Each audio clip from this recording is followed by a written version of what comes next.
Hi student, good morning.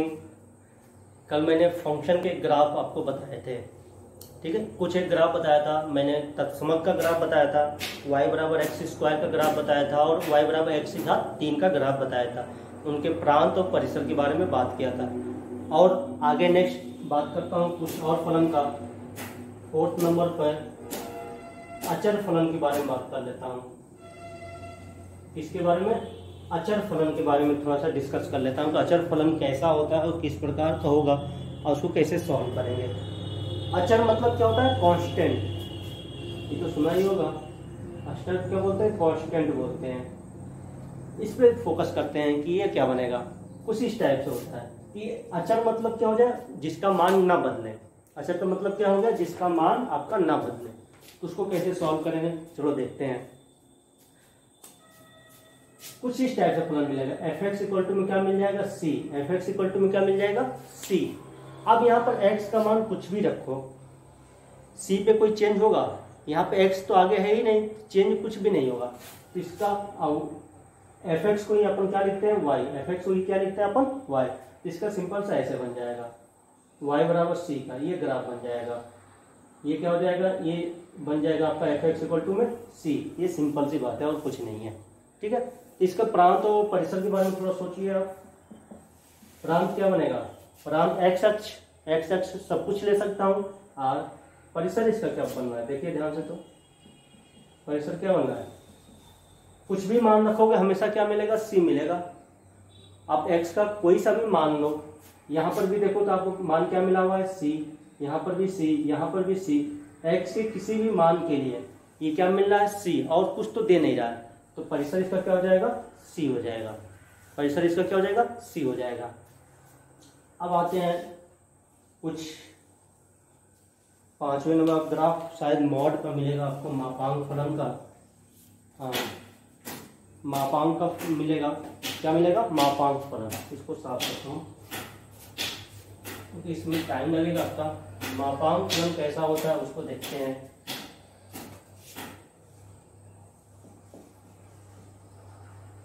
मापांक फलन इसको बोलते हैं मॉडुलस फंक्शन। ज्यादातर अपन क्या बोलेंगे? इसको मॉड बोलेंगे। क्या बोलेंगे? MoD, mod. मॉड बोला जाएगा। अब आगे चलकर जब भी ये मिलेगा तब इसको क्या बोलेंगे? मॉड। मॉड फलन, मॉड फंक्शन, ठीक है। इसका क्या मतलब है? इसका ये मतलब है, कुछ आपने इसका देखा भी होगा। एफ एक्स इक्वल टू में ऐसे लिखा जाएगा मॉड एक्स। क्या लिखा जाएगा? Mod x. इसको क्या पढ़ेंगे? Mod x. MoD, mod x मिलेगा। क्या बोलेंगे इसको? मॉड एक्स मिलेगा। इसका मेन काम क्या है? इसका मेन काम ये है कि आप एक्स के अंदर कुछ भी रखोगे, एक्स का मान कुछ भी रखोगे, वो उसको पॉजिटिव कर देता है, धनात्मक कर देता है। जैसे मान लो मैं x का यहाँ पर से मैं f-2 निकालने का प्रयास करूँ। क्या निकालने का प्रयास करूँ? f-2 निकालने का प्रयास करूँ। इसके अंदर जाएगा -2, इसके अंदर क्या जाएगा? -2। तो बाहर निकलेगा तो 2 करेगा, 2 कर देगा और कुछ भी नहीं करेगा।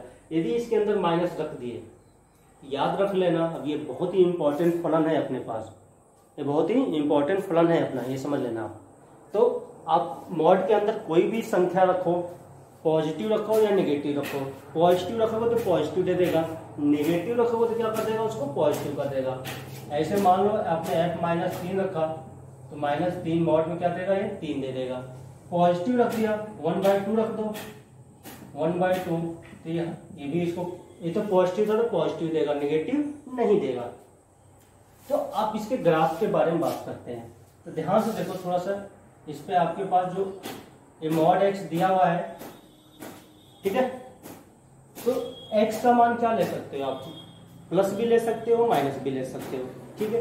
एक थोड़ा सा और ग्राफ बना लेना चाहिए था जो इसको आपको अच्छे तरीके से समझ में आ जाएगा। जल्दी से थोड़ा सा मैं इसको, इसकी जगह पे एक और ग्राफ बनवा दे रहा हूँ आपको। F x equal to -x का। कल हमने क्या किया था? +x का ग्राफ बनाया था पहले, तत्समक का। अब मैं y बराबर किसका ग्राफ बनाने का प्रयास कर रहा हूँ? -x का। क्या बनवा रहा हूँ? -x का। तो ध्यान से देखो, आप x बराबर 1 लोगे तो y का मान क्या मिलेगा -1, और x बराबर आप 2 लोगे तो y का मान -2, क्योंकि आगे क्या लगा हुआ है माइनस। आपने मान लो 0 लिया तो y का मान तो 0 मिल जाएगा। यदि x का मान -1 लोगे तो अब ये क्या कर देगा +1 कर देगा, और x का मान -2 लोगे तो y का मान क्या कर देगा ये +2 कर देगा। तो अब इसका ग्राफ किस टाइप से आपको दिख रहा होगा, देखिए ये किस ऐसे जाएगा। आपने x का मान 0 लिया तो 0 दे दिया, 1 लिया, x का मान 1 रखा था तो y का मान -1, आपने x का मान 1 लिया था तो ये y का मान -1 कुछ यहाँ पे दिया था। आपने 2 लिया x का मान तो ये क्या दिया है -2 दिया है, तो ये हो गया 2, ये हो गया 2, तो आपको यूं दे दिया। और आप जब -1 ले रहे हो, -1 ले रहे हो तो +1 का दे रहा है, तो +1 मतलब ऊपर चला गया, तो ये यहाँ पर दे देगा, ये तो यहाँ पर है ही। अब -2 पे +2 दे रहा है, -2 रखे आप x का मान तो ये ऊपर 2 दे दिया, ये यूं बना दिया। अब इसको बस मिला देते हैं, अपना काम हो जाएगा। इन्हीं को मिलाना होता है हमें। ये हो गया, ये किसका बन गया आपका y बराबर -x का बन गया, y बराबर -x का बन गया। और कल हमने आपको y बराबर x का ग्राफ यूं बनाया था, ये किसका बनाया था y बराबर x का ग्राफ बनाया था। इसमें यूज होगा इसलिए दोनों ग्राफ को मैं आपको सामने अगल बगल लिख दिया हूँ, ये दिखा भी दिया। तो -x का यूं बनता है और +x का यूं बनता है, इसको आप नोट कर लो। और मैं इधर ऊपर छोटा सा इसका ग्राफ बना दे रहा हूँ आपका, ये हो गया अपना y बराबर -x का बना दिया। इसको मैं साफ करने वाला हूँ, लिख लो उसको, y बराबर -x का ग्राफ। अब चलिए देखते हैं इसको, थोड़ा सा काम इसको करते हैं, ठीक है। अब वो मैं ऊपर रहने दिया हूँ। ये तो मॉड की परिभाषा आप समझ गए कि मॉड में ऐसा होता है, ठीक है। अब हमें निकालना है, इसको बाद में यूज करूँगा। अब मान रखता हूँ और कुछ बिंदु बनाने का प्रयास करता हूँ, ध्यान से देखिएगा यहाँ पर। तो मतलब मॉड का काम क्या है ये समझ लेना। मॉड का मेन काम है कि यदि मॉड के अंदर आप कोई निगेटिव नंबर रखते हो, क्या रखते हो ऋणात्मक संख्या रखते हो, तो वो उसको क्या कर देगा धनात्मक कर देगा। बाहर किस रूप में देगा धनात्मक। ये -2 था तो इसको क्या कर दिया +2 कर दिया, -3 था तो +3 कर दिया। प्लस रखोगे तो प्लस देगा, उसको कोई प्रॉब्लम नहीं है। मॉड का मेन काम क्या होता है कि ऋणात्मक संख्या को, यदि आप ऋणात्मक संख्या ले रहे हो तो उसको धनात्मक संख्या में बदल देता है। मॉड का यही काम है और कोई काम नहीं है। अब इस पे बात करूंगा, अब ध्यान से देखिए। यदि मैं x बराबर 1 रखूंगा तो ये मॉड के अंदर जाएगा। अब इसका इस पे बात कर रहा हूँ, तो मॉड के अंदर जाएगा तो 1 देगा, मतलब y का मान कितना मिल गया 1 मिल गया। यदि मैं x बराबर 2 लिख रहा हूँ तो ये मॉड के अंदर जाएगा 2 बनाएगा तो बाहर भी 2 दे देगा, ये क्या बन गया y बराबर 2। यदि x बराबर 3 ले रहा हूँ तो ये 3 देगा, 3 है बाहर भी 3 देगा, y बराबर इतना हो गया। अब मैं x बराबर 0 ले रहा हूँ तो मॉड 0 मतलब 0, ये y बराबर हो गया, इतना हो गया। अब थोड़ा सा माइनस संख्या भी ले लो, मान लो मैं x बराबर -1 ले रहा हूँ, ये क्या देगा आपको मॉड में -1, तब ये माइनस है तो इसको क्या कर देगा ये प्लस कर देगा, y का मान 1 आ जाएगा। अब x बराबर -2 लोगे तो ये मॉड में -2 जाएगा, ये 2 देगा, ये y हो जाएगा। यदि आप x बराबर -3 ले रहे हो तो ये माइनस मॉड में चला जाएगा और ये 3 हो जाएगा, ये y हो जाएगा। कितना हो गया अपना काम। अब इसको ग्राफ में बदल देते हैं बस, और कुछ भी नहीं करना अपने को। देखिए ग्राफ बनाता हूँ, ध्यान से देखते रहना आप सब। थोड़ा सा इसका अब थोड़ा सा लेवल बढ़ेगा ग्राफ का, जितने भी ग्राफ बनेगा लेवल बढ़ेगा। 1 पर तो 1 मिला हुआ है, देखिए अब यहाँ पर मैं दर्शा रहा हूँ 1 पर 1, ये तो 0 है, यहाँ पर ये 1 है, यहाँ पर 1 है, तो ये पॉइंट मिल गया, मिल गया। 2 पर भी 2 मिला हुआ है, यहाँ पे 2 हो गया, इधर कहीं 2 होगा तो 2 पे कहीं पे ये आपको 2 दे देगा, ठीक है। 3 पे आपको क्या देगा ये 3 देगा, 3 पे क्या देगा 3 देगा, तो देखो कुछ यहाँ पर मिला था, समझ गई बात। अब आते हैं वहां पर 0 पे तो 0 मिलेगा, 0 पे क्या मिल जाएगा आपको 0 मिल जाएगा। अब क्या है -1 x का मान लिए हो, y का मान क्या आ रहा है 1 आ रहा है, तो यहाँ पर आपके पास x का मान आपने लिया -1, तो ये क्या दिया है +1 दिया है। मॉड की वजह से ये क्या बन गया है +1, ये ऊपर बन जाएगा, u बन जाएगा। 0 पे तो 0 था ही। आपने x का मान -2 लिया था तो उसने उसको क्या कर दिया था, +2 कर दिया था, तो कुछ आपका u बन जाएगा। 2 पर ही बनाते हैं, ये 2 पे आ जाएगा। इधर आपने क्या लिया था, -3 लिया था, तो x का भी मान क्या दिया था, ये धनात्मक दे दिया था, कुछ नहीं, +3 कर दिया था। अब इन्हीं को मिला देते हैं और अपना ग्राफ बन जाएगा। देख तो मिलाते हैं, देखो इस ये सीधी लाइन ये बन गया और सीधी लाइन ये बनेगा आपका। इन सबको मिला दूंगा तो ये आपकी एक सीधी लाइन ये बन जाएगा। ये हो गया। ये जो ब्लू कलर का है अपने पास, यही आपका क्या हो जाएगा, y बराबर, ये जो ग्राफ आपने बनाया y बराबर किसका हो जाएगा, मॉड x का ग्राफ हो जाएगा। ठीक है, ये तो बन गया। अच्छा, इसके प्रांत और परिसर पे थोड़ा सा बात कर लें। प्रांत क्या, x अक्ष है। प्रांत क्या होता है, x अक्ष होता है। तो x अक्ष पे सारी संख्याएं हैं, तो क्या बन जाएगा आपका r। परिसर सोचिए थोड़ा, परिसर देखो ध्यान से, तो क्या हो रहा है, ग्राफ आपका x अक्ष के ऊपर ही है, नीचे तो आया नहीं है, मतलब केवल धनात्मक संख्याएं ले रहा है। यहां से भी समझ सकते हैं तो y का मान, यदि मैं x का मान -b ले रहा था तो y मान उसको क्या कर दे रहा, धनात्मक कर दे रहा था, तो ये हमेशा क्या देगा, धनात्मक देगा। तो इसको क्या बोलेंगे, r+, या मैंने कल बताया भी था कि ये 0 से अनंत, कल मिला भी था शायद किसी भी ग्राफ में, x² के ग्राफ में परिसर मिला था, 0 से अनंत या r+ होगा। तो बात ये है कि सर ये दोनों क्यों मुझे बताए थे, मेन तो ये कहानी थी, इसको रिवीजन कराने की क्या जरूरत थी। तो ध्यान से देखो, इस साइड जाओ, इस साइड देखो, तो आप बस इतना ही पार्ट देखो, ये वाली रेखा है, ये दिख रही है, इस साइड को उस साइड, और इसको मैं अब मिटा रहा हूं, देखना ध्यान से, इसको मैं खत्म कर देता हूं। तो देखो, तो ये वही तो दिख रहा है अपने को। और इस साइड पे बात करोगे, इस साइड पे बात करोगे तो देखो, तो ये ऊपर से नीचे आ रहा है, तो देखो तो ये आ रहा है ऊपर से नीचे, और मैं इसको हटा दूं तो ये हो गया नीचे, हो रहा है। तो इसका मतलब क्या हो रहा है, यदि आप इस साइड हो, x अक्ष के इस साइड हो, दाईं तरफ हो, दाईं तरफ मतलब क्या होता है, धनात्मक, इधर पॉजिटिव होता है, इधर क्या होता है, निगेटिव होता है। तो इसका मतलब यदि पॉजिटिव साइड में हो तो आपने किसका ग्राफ बनाया है, y बराबर x का ग्राफ बनाया है। देखो तो ये y बराबर x का ग्राफ बनाया है।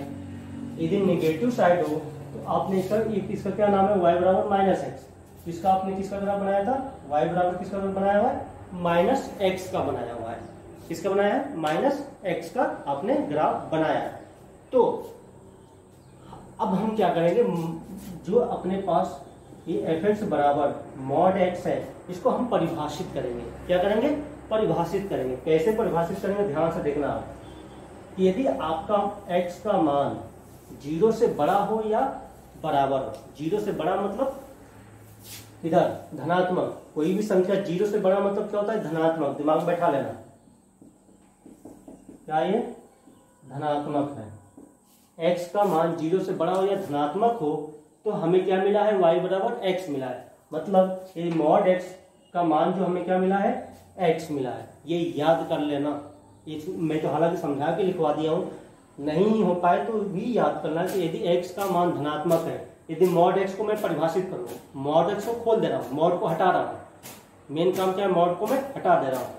तो यदि x का धनात्मक है तो x का मान क्या लूंगा, +x का मिला है, देखो +x मिला इस साइड धनात्मक पॉजिटिव पे। अब यदि x का मान 0 से छोटा हो जाए, 0 से छोटा हो जाए तो मतलब 0 से छोटा मतलब इस साइड आ गए, तो इस साइड मतलब ऋणात्मक हो गया, तो आपको y बराबर क्या मिला था, -x मिला था। क्या मिला था, -x मिला था। ये है कहानी मॉड x की, कि यदि मॉड x में लिखा है कुछ भी तो यदि x 0 से बड़ा है तो +x देगा, यदि x 0 से छोटा है तो क्या देगा आपको, -x देगा। प्रांत और परिसर लिखवा दिया है, नोट कर लो। ये पूरी कहानी आपकी है इसकी।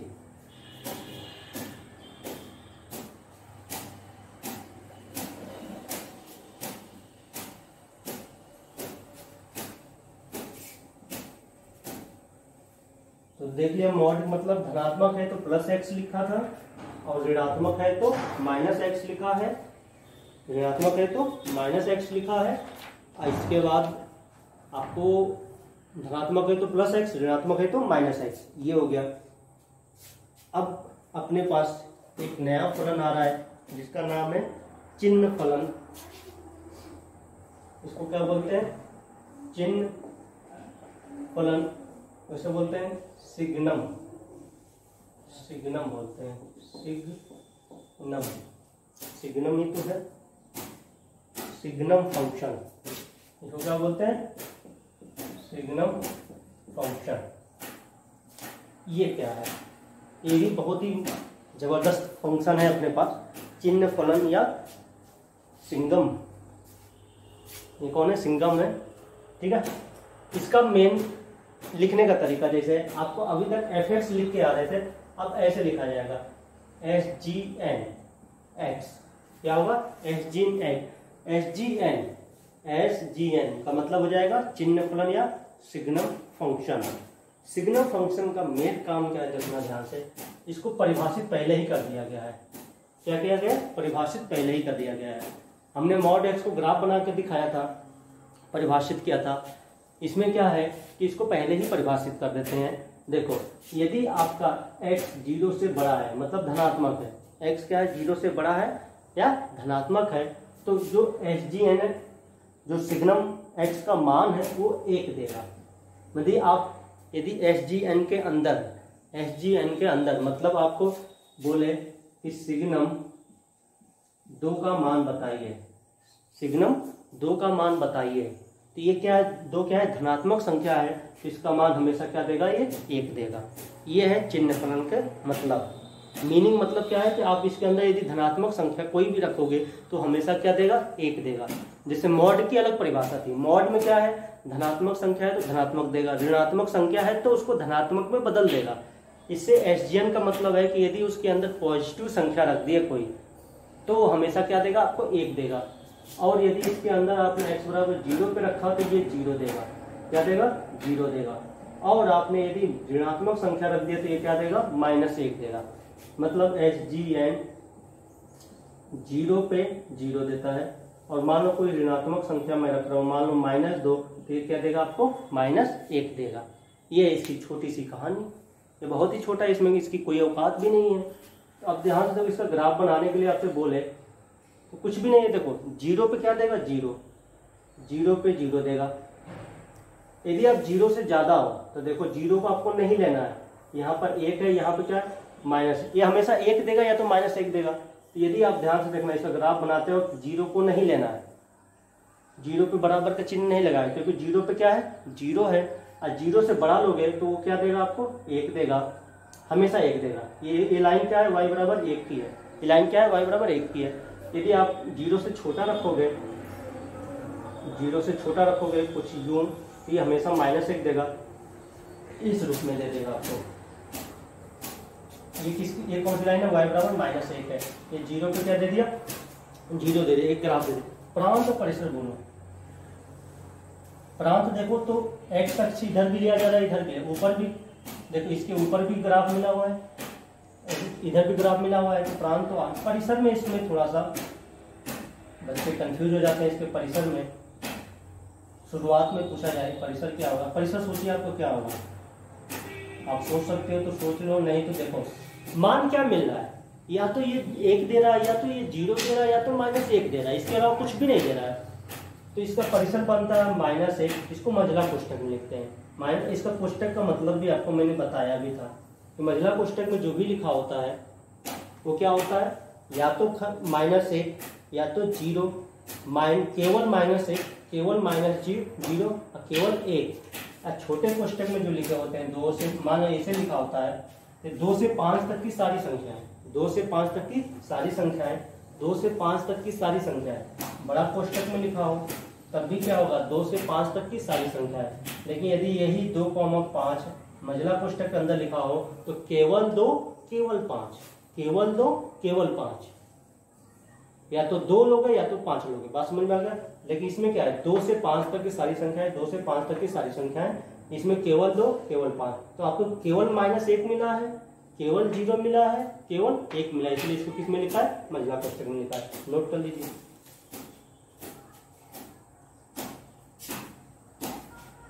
ये हो गया चिन्ह फलन। अब आगे और चलते हैं और बढ़ाते हैं अपना कार्यक्रम, और लास्ट में शायद महत्तम पूर्णांक फलन होगा अपने पास, तो भी इम्पोर्टेंट है। महत्तम पूर्णांक फलन, महत्तम पूर्णांक फलन, इसको बोलते हैं greatest integer function, greatest integer function. इसको ज़्यादातर GIS भी बोलते हैं, ग्रेटेस्ट GIF बोलते हैं, ग्रेटेस्ट इंटीजर फंक्शन। ये क्या होता है, इसकी भी कहानी अलग है, ये भी आपको बहुत कंफ्यूजिंग टाइम का भी है, ये बहुत कंफ्यूज करेगा अभी, तो थोड़ा सा मैं सोच रहा हूँ कि चलो आज ही बात कर लेता हूँ। इसको इस रूप में लिखा जाता है, f(x) में बड़े कोष्ठक में a लिखा जाता है। ग्रेटेस्ट इंटीजर किस में लिखते हैं, बड़े कोष्ठक के अंदर लिखते हैं।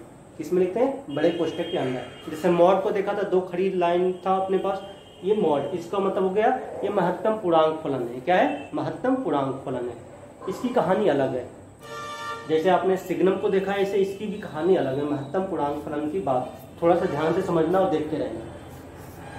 इसमें क्या है कि आप यदि ग्रेटेस्ट इंटीजर के अंदर, ग्रेटेस्ट इंटीजर के अंदर ध्यान से देखना, यदि 0 से 1 के बीच में, ग्रेटेस्ट इंटीजर के अंदर, महत्तम पूर्णांक के अंदर यदि 0 से 1 तक की, 0 से 1 तक है, यदि x का मान क्या ले रहे हो, 0 से 1 तक, मतलब 1 नहीं लेना है, 1 को छोड़कर 0 को लेना है, और 1 तक के बीच में कोई भी संख्या लो। देखो पूर्णांक है, इंटीजर है, तो ये हमेशा इंटीजर देता है। इसका मान क्या, काम क्या है, केवल आपको इंटीजर देना है। इसका काम क्या है, देखो मॉड का काम क्या था, मॉड का काम था कि हमेशा पॉजिटिव नंबर देना। मॉड का काम क्या था, हमेशा पॉजिटिव नंबर देना। सिग्नम का क्या काम था, पॉजिटिव है तो 1 देगा, 0 है तो 0 देगा, नेगेटिव नंबर ले रहे हो तो क्या देगा, -1 देगा। ऐसे ग्रेटेस्ट इंटीजर का मेन काम क्या है कि ये कुछ भी रखो हमेशा क्या देगा, इंटीजर देगा। तो मतलब 0 से 1 के बीच में ग्रेट, इसके अंदर कुछ भी रखोगे ये हमेशा आपको 1 देगा। क्या देगा, 1 देगा। मतलब यदि मैं 1.2 लिख दूं, नहीं सॉरी 0 से ना, 0 से 1 से छोटा है तो क्या देगा आपको, 0 देगा। 0 से 1 के बीच में कुछ भी रखो, जैसे आपने 0.2 रख दिया, क्या रख दिया, 0.2 रख दिया, तो क्या देगा आपको, 0 देगा। 0.4 रख दो, अभी 0 से 1 के बीच में है, हमेशा क्या देगा, 0 देगा। कुछ भी रख दो, 0.5 रख दो, 0.8 रख दो, 6 रख दो, कुछ भी रख दो, ये क्या देगा, क्या देगा, 0 देगा। अब ऐसे ही यदि ध्यान से देखो, 1 से 2 के बीच में, 2 पे बराबर का चिन्ह नहीं लगा है, 1 पे बराबर का चिन्ह लगा हुआ, ठीक है। 1 से 2 के बीच में देखो तो हमेशा क्या देगा, 1 देगा। मतलब आपने 1.5 रख दो, 1.8 रख दो, 1.9 रख दो, बस 1 और 2 के बीच में कोई भी नंबर होगा तो ये क्या देगा आपको, 1 देगा। ऐसे ही अब तो समझ में आ जाएगा, 2 के बराबर हो, 3 से छोटा हो तो क्या देगा आपको, 2 देगा। मतलब क्या हो जाएगा, 2.8, 2.9, 2.0009, कुछ भी रखो, लेकिन 2 और 3 के बीच में है तो कोई इधर रखता है, भूल जाएगा बार बार। ये क्या देगा, 2 और 3 के बीच में हमेशा क्या देगा आपको, 2 देगा। अब यदि संख्या -1 और 0 के बीच में हो, संख्या क्या हो, -1 और 0 के बीच में हो, देखो 0 और 1 के बीच में 0 दिया था, अब -1 और 0 इस साइड आ रहा हूं, -1 और 0 के बीच में आएगा तो ये क्या देगा, -1 देगा। क्या देगा, -1 देगा। कैसे, मान लो मैं ऐसे बात कर दूं, -1 और 0 के बीच में कुछ ऐसे -0.9, -0.9, ये क्या देगा आपको, -1 देगा। ऐसे ही -0.8 बात कर लो, कुछ भी बात कर लो, -0.10 बात कर लो, ये हमेशा क्या देगा, -1 देगा। अब यदि -2 से -1 के बीच में हो तो ये हमेशा क्या देगा आपको, -2 देगा। क्या देगा, -2। जैसे इधर -1.2, -3.2, कुछ सॉरी 3.2 नहीं, 1 पॉइंट पे ही रहना अपने को, -1.8, कोई सा भी नंबर लो हमेशा क्या देगा, -2 देगा। मतलब इसका काम क्या है, मैंने कई सारे उदाहरण लिख दिए हैं कि आप कंफ्यूज बिल्कुल मत होना। बात समझ में आ गया। यदि इसके ग्राफ के बारे में बात करो तो देखो इसका ग्राफ भी बहुत मस्त बनेगा। देखोगे तो लगेगा कि हाँ क्या ग्राफ बनना है इसका। थोड़ा ग्राफ के बारे में देखिए इसका। अब मैं नंबर ले रहा हूँ, यहाँ पे तो 0 है, यहाँ पर 1 है, यहाँ पे 2 है, यहाँ पे 3 है, इधर -1 है, इधर -2 है, इधर -3 है, इधर 1 है, इधर 2 है, इधर 3 है, इधर -1 है, -2 है और -3 है। ठीक है, अब इसके ग्राफ पे बात करते हैं। देखिएगा थोड़ा सा, देखो तो मैंने कुछ बनाने का भी प्रयास किया है। 0 से 1, यदि x का मान 0 से 1 के बीच में ले रहे हो तो हमेशा क्या मिलेगा, y का मान 0। अच्छा y बराबर 0 कहाँ मिलता है, ये भी नहीं पता होगा। देखो y बराबर 0 हमेशा x अक्ष पे मिलता है। y बराबर 0 हमेशा y बराबर 0 हमेशा x अक्ष पे मिलता है और x बराबर 0 हमेशा कहाँ मिलता है, y अक्ष पे मिलता है। तो मतलब 0 से 1 के बीच में 1 को नहीं लेना है। देखो 1 पे बराबर का चिन्ह नहीं लगाया, 0 को लेना है। तो 0 से 1 के बीच में हमेशा आपको क्या मिल रहा था, 0 मिला था। और 1 को नहीं लेना है तो उस पर खुला सर्कल बना दो, ओपन सर्कल बना दो, ओपन बना दो। ठीक है, 1 को नहीं लेना है। अब देखो 1 से 2 के बीच में क्या दिया है, 1 दिया है। अब 1 पे बराबर का चिन्ह लगा हुआ है और 1 से 2 के बीच में y का मान हमेशा क्या मिल रहा है, 1। देखो ये हो गया 1 पे रहना और 1 से 2, तो ये बनेगा 2 तक। अब 2 को नहीं लेना है, 1 को लेना है। ऐसे 2 से 3 के बीच में 2 मिलेगा, 2 से 3 के बीच में ये नहीं लेना है 3 को। ये ग्राफ बनना है इसका। देखो -1 से 0 के बीच में, -1 और 0 के बीच में क्या है, -1 मिला है, तो ये बनेगा -1 और 0 को नहीं लेना है। -2 -1 के बीच में -2 मिलेगा, तो ये ग्राफ बनेगा। फिर -3 और -2 के बीच में आपको मिलेगा -3, तो ये ग्राफ बनेगा।